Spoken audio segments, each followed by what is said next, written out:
All right, so we are in Acts chapter 21 for our study, Acts chapter 21. And we're going to pick up in verse 21. And maybe you can remember the situation. What's happening with Paul? Who can tell me what is going on with Paul in Acts chapter 21?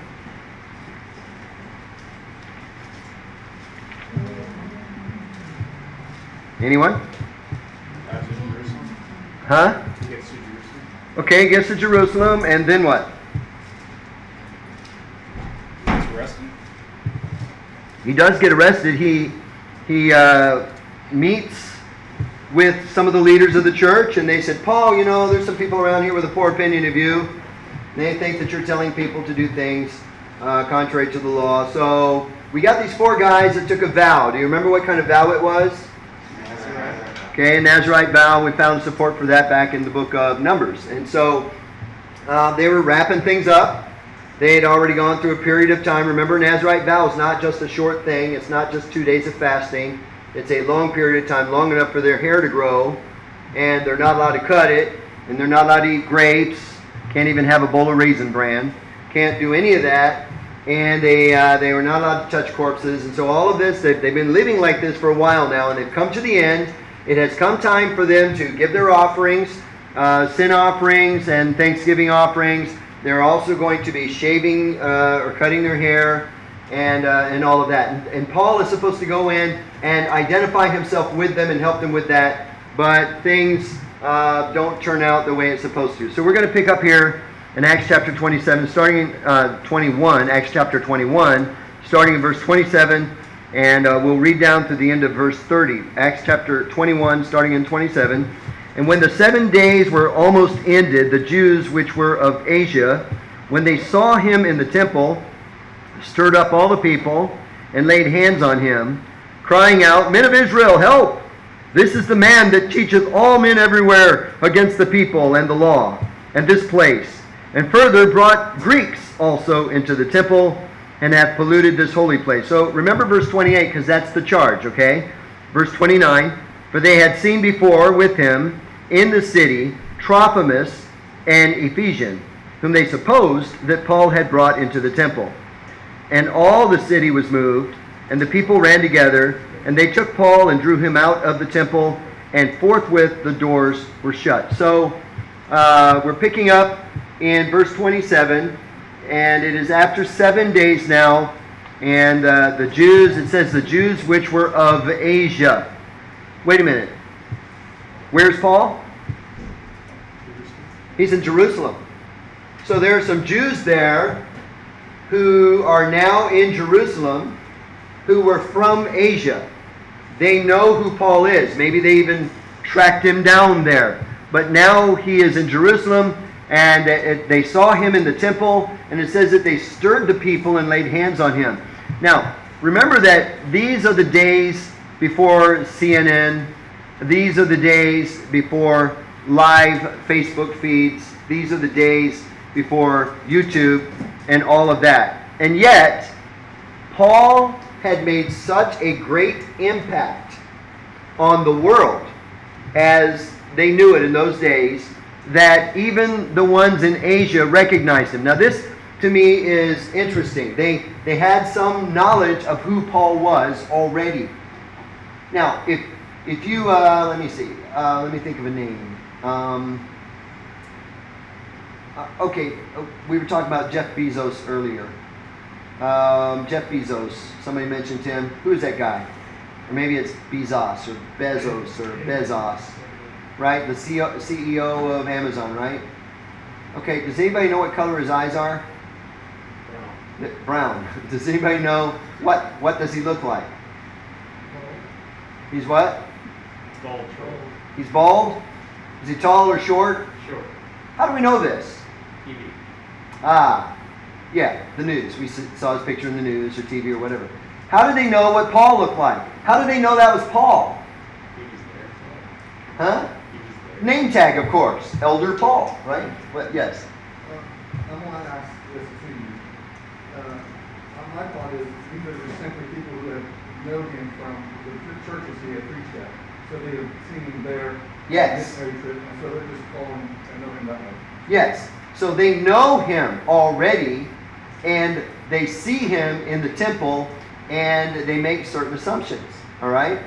Now, it's interesting to me, but we haven't gotten to the assumptions. But what happens here is that it says that they stirred the people and laid hands on him. So he's made this great impact, and in turn, these people from Asia, they stir up the crowds in Jerusalem, and their whole purpose is to do physical bodily harm to Paul. They want to get rid of him. So the clear warning that Paul had received all along the way, remember everywhere he went, somebody would say, when you get to Jerusalem, it's going to be bad. When you get to Jerusalem, you're going to get arrested. When you get to Jerusalem, this is going to happen, that's going to happen. He's received warnings all along the way, and now he's been in Jerusalem now for at least 7 days. Nothing has really happened up to this point, but now it's beginning to unfold. Everything that he's heard is about to come to fulfillment. Now look at verse 28, and it says that they were crying out, "Men of Israel, help. This is the man that teacheth all men everywhere against the people and the law." So the first charge was that Paul was, preaching against the Jews, preaching and teaching against the law. And then in this place, so preaching and teaching against the temple, because that's where they were. And further, brought Greeks also into the temple and hath polluted this holy place. So there's basically two charges. One, that Paul doesn't like the Jews, he doesn't like the law, he doesn't like the temple. The second charge is that, and not only that, but he has now desecrated the temple by bringing in a Gentile into the temple. So these are the two charges that they've laid against him. Was that true? Is any of that true at all?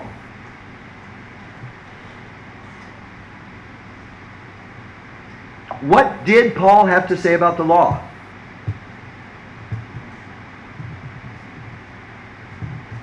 What part of it? Just in general. Paul said the law was holy and just. The problem is us. So that's not Paul preaching against the law, that's Paul preaching against us. He didn't have anything bad to say about the law. Every time he addressed the law, he said the law is good. The problem is man. But what about the Jews as a people? Did he preach against them? No, he loved the Jews. He tells us that very clearly, that he wished that he himself could be accursed for the Jews. Of course, that's not possible, but he loved them. He didn't speak against the Jews. He didn't speak against the law. He never preached against the temple. He never spoke against any of that. So the first part of that charge is patently false. The second part of that charge was that he brought Greeks into the temple, or brought Gentiles into the temple. Did he do that? It's really quiet out there. Did he bring Timothy into the temple? Did he? I'm trying to remember. I'm asking. Well, who's the guy that they said he brought in here? What's this guy's name? Trophimus. They saw him with Trophimus. Trophimus was from where? Ephesians, right? Or Ephesus. So Asia, Ephesus, by the way, in case you don't know, is in Asia. So there's good reason for them to know who Trophimus is. There's good reason for them to know who Paul is. And they saw Paul and Trophimus kind of hanging out in the city, and they assumed that he took him into the temple. So, and in their mind, that polluted the temple. All right? Why did they think that way about the Jews? Why did the Jews think that way about the Gentiles? The Jews thought that if you brought a Gentile into the temple, you polluted the temple. The Jews thought that if you ate with a Gentile, you polluted yourself. Why did they feel that way? Yes, sir. They believe they were the chosen people of God. They were the chosen ones. All right? And what did that make the Gentiles? Not chosen. The not chosen ones. Dogs. That's what they referred to Gentiles as, dogs.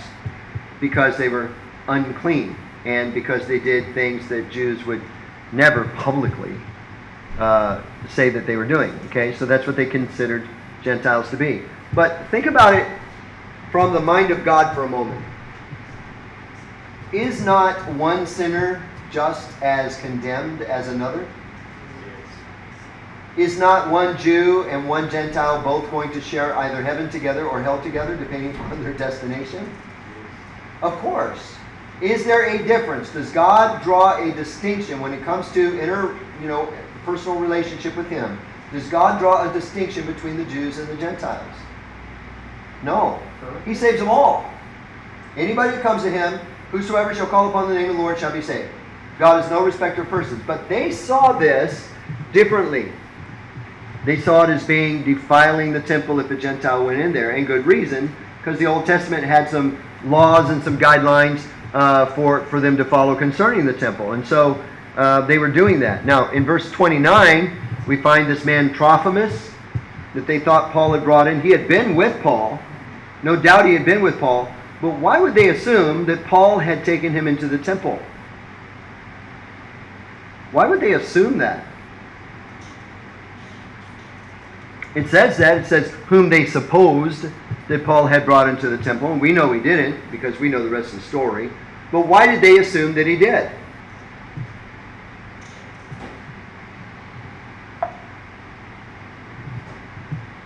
All right, so let me give you a... Yes, sir. In 26, he entered into the temple.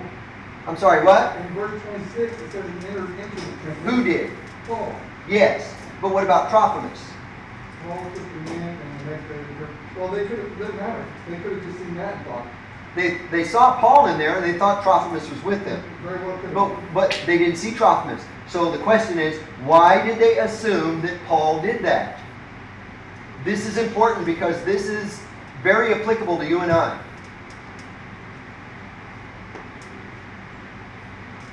All right, I'll give you a situation here. I had a guy that worked for me years ago. This guy, we hired him. We didn't see him before we hired him. We didn't know a lot about him. He said that he went to a particular Baptist church in the States. I looked up the church. Looked like a decent place. Wasn't exactly my stripe. I probably wouldn't have gone there, but it looked like a decent enough kind of place. We hired him, brought him over. He was nothing like he said he was. And as far as I could tell, I couldn't even know if he was saved or not. All right? So, this guy gave us nothing but headaches and problems. Nothing but headaches and problems. It came to the point where I fired him and sent him back to the States.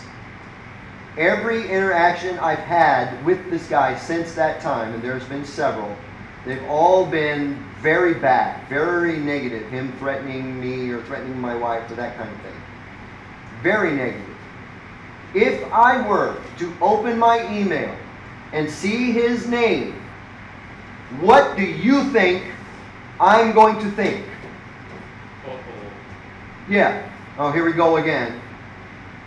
Now, why would I think that? I have no proof yet. I haven't opened it, haven't read it. But I am judging him before I even read the email. Is that not true?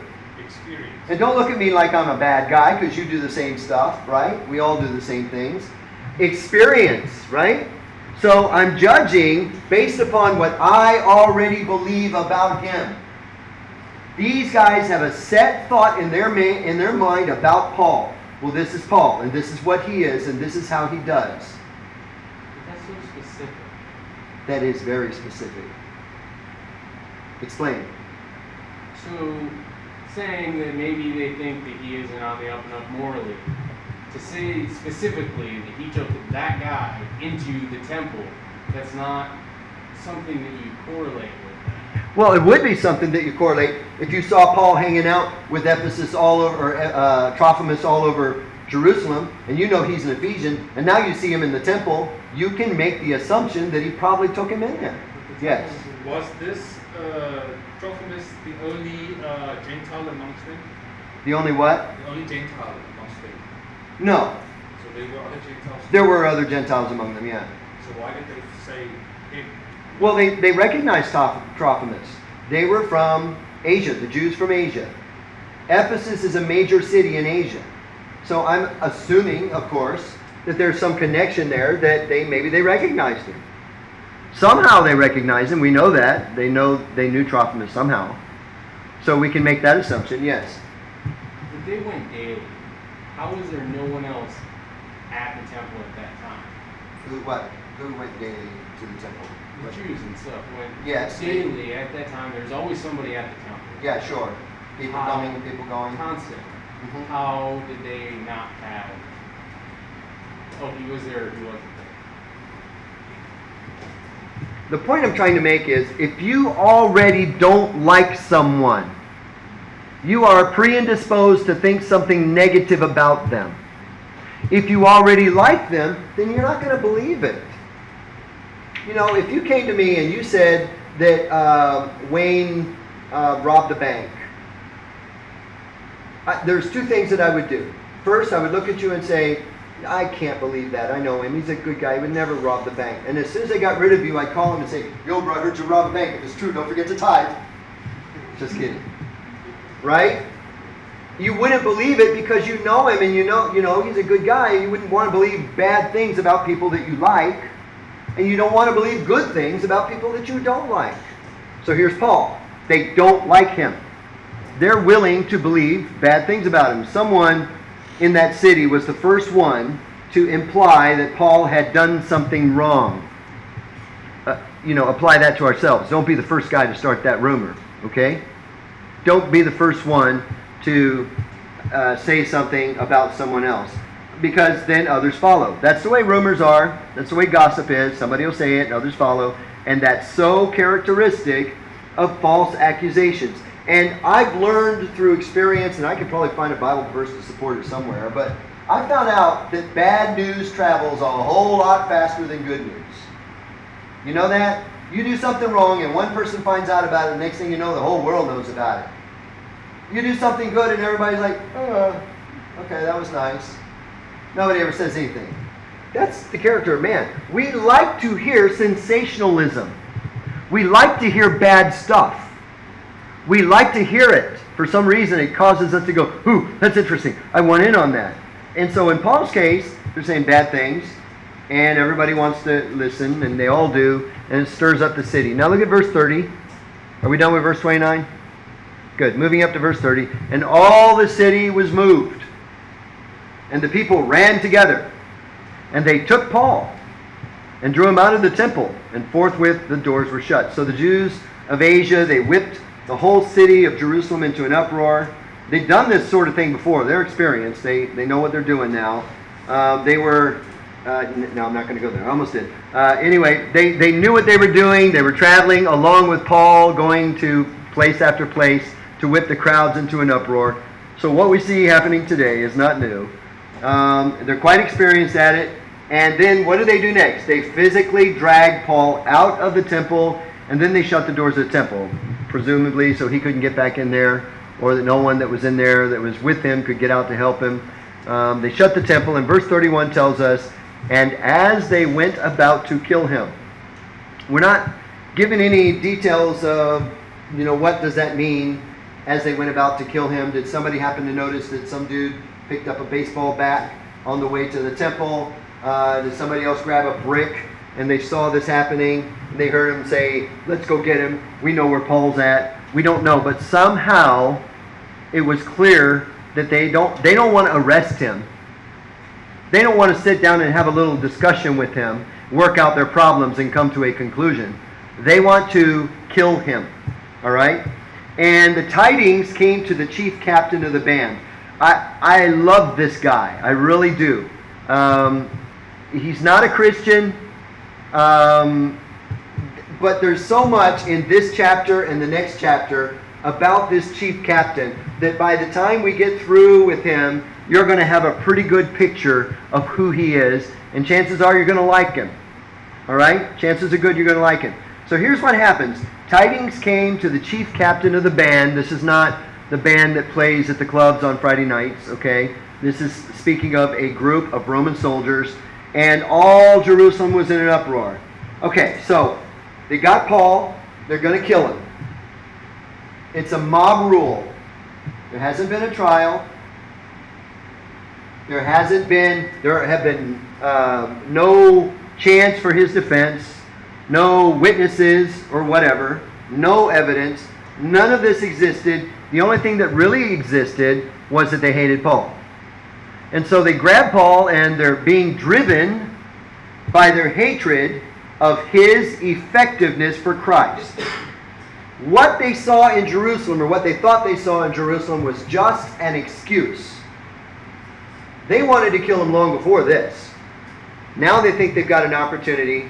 They're grabbing him. So, here's a group of supposed religious people that are now dragging a man through the streets with the objective of killing him. And all of this in the presence of the Gentile Romans, who are supposed to be keeping law and order around here. So you can see why the chief captain wants to get involved, because bad things are happening on his watch. At some point you can assume that it all happened fairly quickly. Word is sent somehow to the chief captain, who is responsible to keep peace. He hears about it, so naturally he's going to be concerned. Because if you were a Roman in those days and you were in charge over an area, and things happened in that area that weren't supposed to happen, like rioting in the streets or people getting killed and that kind of thing, you were held accountable for that. You were supposed to keep the peace there, and you didn't do it. And so you, as a Roman in charge of an area, would have to answer for your inability to lead or govern that area. So you can see why he's concerned. They're going to kill this guy, and he's concerned. So verse 32 says, who immediately took soldiers and centurions. And what's the difference between a soldier and a centurion? Who knows?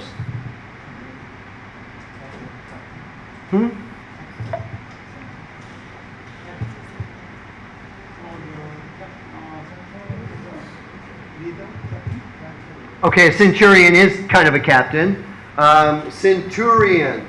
There's another English word that we use that sounds similar to that. What is it? 100. Okay, century. 100. So a centurion was a position where he could have up to 100 soldiers under his command. Okay, that's why he's called a centurion. All right? So you got quite a group of soldiers here and centurions, and they run down unto them. And when they saw the chief captain and the soldiers, they left beating Paul. So here's the situation. The Jews have him now, and they're beating him already. They're already beating him. And all of a sudden, here comes the Roman soldiers. And it's like, nothing to see here. We didn't do anything. Why would they stop? As soon as the Roman soldiers arrived, they stopped beating Paul. Why? They didn't have permission. Huh? They didn't have permission. They didn't have permission to kill him. They're going to kill him. Remember, we just read that. They're going to kill him. But suddenly the Roman soldiers show up, and they stop because they don't have permission to kill him. Remember when Jesus was crucified? The Sanhedrin passed judgment on Jesus. He was guilty in their minds of blasphemy, and they said, he's guilty of blasphemy. According to the law, he is to be put to death. Then they took him to Pilate. Why? Because they couldn't execute him. The Romans had to say okay to that. So here they are. They're taking matters into their own hands. They're going to kill Paul. Suddenly the Romans show up, and it's like, no, we were just, we were just getting his attention. That's all. We weren't actually going to kill him. So you can imagine them, kind of backing away from the situation because they don't have Roman approval. But these are Jews, right? Are they religious? Yes, they're religious. Yes, they're religious. Jews are religious. These Jews are religious. But they're in a Christless religion. And a Christless religion is not only an enemy to the truth itself, which it is, but it's also a destroyer of any witness to the lost as well. They not only want to destroy Christianity, but they want every Christian to stop their mouths and the message never to go forth. All right? That's Christless religion. Christless religion is a religion without mercy or without true justice. So this situation that Paul is in reveals this very principle very well. The chains of the unbeliever can be more merciful than the actions of the religious. Because this is what we're about to see. The chief captain is far more gracious to Paul than the Jews ever thought about being. And we'll see that develop here. Verse 33. Then the chief captain came near and took him and commanded him to be bound with 2 chains. I guess Paul was pretty muscular in those days, so they needed 2 chains. They wrap him in 2 chains and demanded who he was and what he had done. So does the chief captain have any clue what's going on here? No. He has no idea. But he grabs Paul and he puts him in chains because apparently he's done something. The whole city's mad. So he must have done something. So they put him in chains and they drag him off and they're demanding, who are you? What did you do? So apparently the chief captain initially believed that Paul had done something wrong. That maybe he was a dangerous man. He must be dangerous because he puts him in 2 chains. I mean, you got a bunch of Roman soldiers around. You don't put somebody in 2 chains unless you think that they're dangerous. So he does. And at the same time, he begins to demand of Paul who he is and what he's done. So look at verse 34. Paul's not speaking here. He asks Paul, puts him in chains, and he says, what did you do? Who are you? Now Paul doesn't answer. He doesn't have an opportunity to answer because verse 34 says, some cried one thing, some another among the multitude. So the chief captain is there. He's putting him in chains and he's saying, what did you do? Who are you? And he's getting all of this input. All these people yelling at him. Oh, he's this and he's that. He's the other thing. And he can't figure out what's going on. There's a mob rule there. He can't know the certainty. And it says that some cried one thing, some another among the multitude. And when he could not know the certainty for the tumult, he commanded him to be carried into the castle. So because there's so much stuff being yelled at him, and because he can't figure out who's telling the truth or who's not telling the truth, he says, fine, we're gonna take him up to the castle. So they drag Paul off to the castle. So and this is where things really get interesting, especially with the chief captain, because now there's a smaller group and more interaction. So the castle. Does anybody know what this castle is? Anybody know what this thing is? Mm-mm. They're already in Jerusalem. What's this castle thing that they're talking about? Anybody know? All right, this is the castle of Antonia. Does that sound familiar? This is where Pilate was when Jesus got crucified. They are now taking Paul to the very same place, the same castle, if you will. All right? There were 3 parts to the complex. There was the palace itself. Then there was a judgment hall outside the palace, and that's where Pilate would have gone out to speak to the Jews. And the place where they're now taking Paul, which is the Tower of Antonia. Okay, so that's where he's going. And the Tower of Antonia was not, don't think, we think of castles today. We think of the Walt Disney Castle or, some picture you saw in Germany and you got the tower of it. Don't think of that because this is a huge place. It is also the dormitory, if you will, for all of the local soldiers, because after all, they're Roman. They don't live and they weren't born in Jerusalem. They PCS'd in there and they were given a dorm room, okay? That's the way that works. So they're there, and now they take Paul there. In verse 35 it says, and when he came upon the stairs, so it was that he was born of the soldiers for the violence of the people. So the soldiers literally had to carry Paul because of the violence of the people. The Jews were not happy at all when the Romans saved him. The Romans took Paul out of their hands, and apparently they continued to try to kill him. What would be in the mind of somebody to say, no, give him back to us, and he's being carried by guys with swords? And it's like, well, he's got a gun, let him go. That's my thinking, but not theirs. Keep in mind that if they would have harmed a Roman soldier, that would have meant penalty upon not only them personally, but on the Jews around him as well. So they hate Paul so much that they're even willing to take the risk of causing harm to a Roman soldier to get him away from them, but they're not able to do so. They just didn't care anymore. Hatred will blind you. Verse 36 says, for the multitude of the people followed after, crying, away with him. In case you might be wondering, away with him does not mean kick him out of the city. Right? Away with him does not mean fire him and get him out of here. Away with him means kill him. That's what they want to do. And verse 37, and as Paul was to be led to the castle, he said unto the chief captain, May I speak unto thee? Who said, Canst thou speak Greek? Why would he ask this question? This is a very good question. Paul says, May I speak with you? And the chief captain says, Do you speak Greek?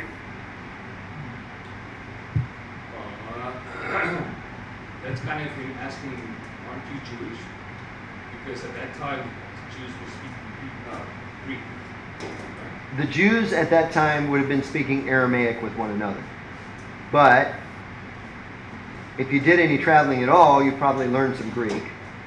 Because after all, the language of the Roman Empire was Greek. So a lot of people knew Greek.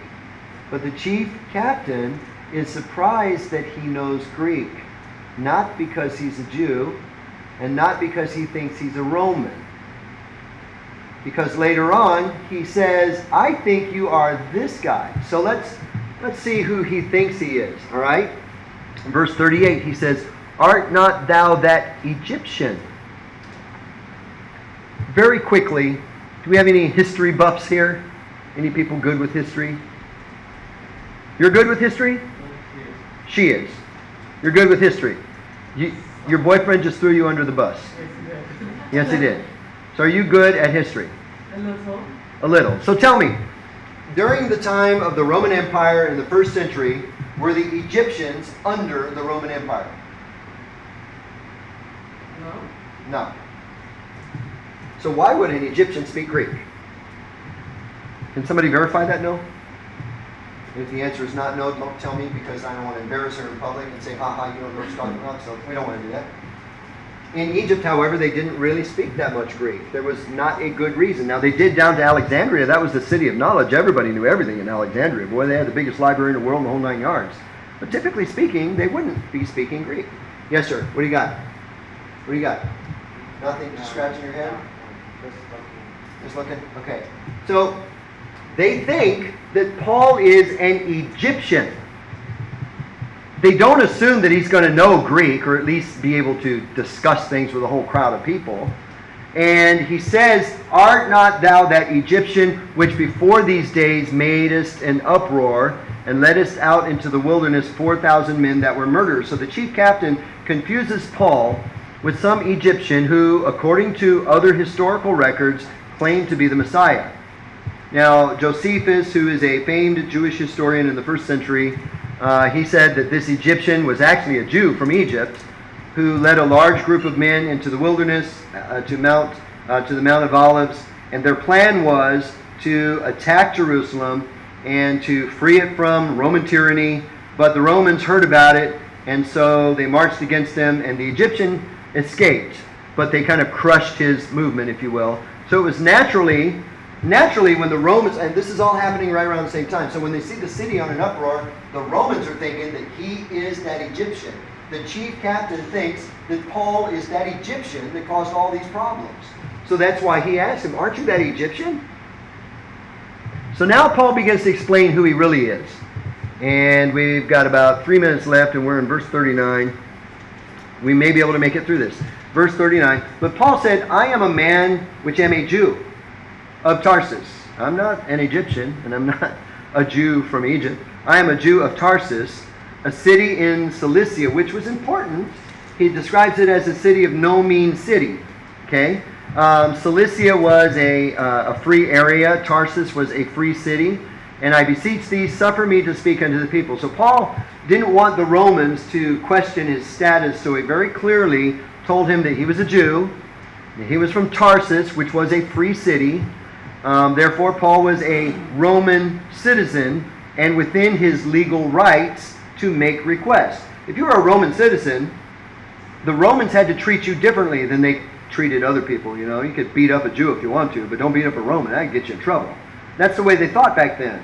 Verse 40 says, And when he had given him license, in other words, allowed him to do so, Paul stood on the stairs. Remember, they're going into the tower of Antonia, and beckoned with the hand unto the people. And when there was made a great silence, he spake unto them in the Hebrew tongue. And we'll stop there. So Paul has now spoken to the chief captain in Greek, told him that I am Paul of Tarsus, meaning I am a Roman citizen. Now he turns to speak to the Jews in the Hebrew tongue, which was the language, the common language that they would have spoken there. And he does this from the safety of the Romans' protection, out of their reach, on the stairs, and he motions for the people to be quiet, and they were quiet, and then he begins to speak. And we'll stop there. Chapter 22. Read chapter 22 this week. It just gets better and better. I mean, with this chief captain, this guy is amazing. And we do, by the way, find out what his name is later. We don't find out here, but that's an interesting little tidbit. It could be a, say, Bible trivia question in the future. Who knows? So, any questions or comments on what we covered? Yes, sir. Let's just go back to verse 29 quickly.